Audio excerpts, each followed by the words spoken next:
நான் உன்னதமானவருக்கு ஒப்பாவேன்.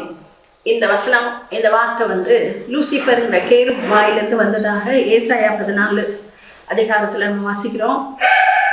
ஒரு தலைவனை நாம் பார்க்கும்போது அவருடைய பல குணங்களில் நம்ம எந்த குணத்தை பார்க்குறோங்கிறது முக்கியம். அது போல் நான் ஆகணும் அப்படின்னு நினைக்கிறோம். எந்த குணத்தை பார்த்து நினைக்கிறோம்?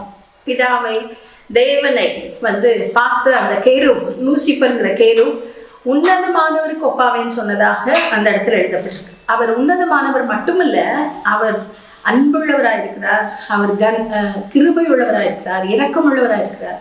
அந்த அன்பானவருக்கு ஒப்பாவேன், அந்த கிருபை உள்ளவருக்கு ஒப்பாவேன் அப்படி சொல்லலை. உன்னதமானவர், அந்த உன்னதத்தில் இருக்கிற அவருடைய பொசிஷன் எனக்கு வேணும் அப்படின்னு சொன்னதுனால தான் அவன் அங்கேருந்து தள்ளப்பட்டதாக சொல்லப்படுகிறது. நாமும் மற்றவர்களை பார்க்கும்போது அவர்களிடத்தில் என்ன பார்க்கிறோம், அதை போல நாம் ஆகும்படி எப்படி வாஞ்சிக்கிறோம்ங்கிறதுல கவனமாக இருக்க வேண்டியிருக்கு.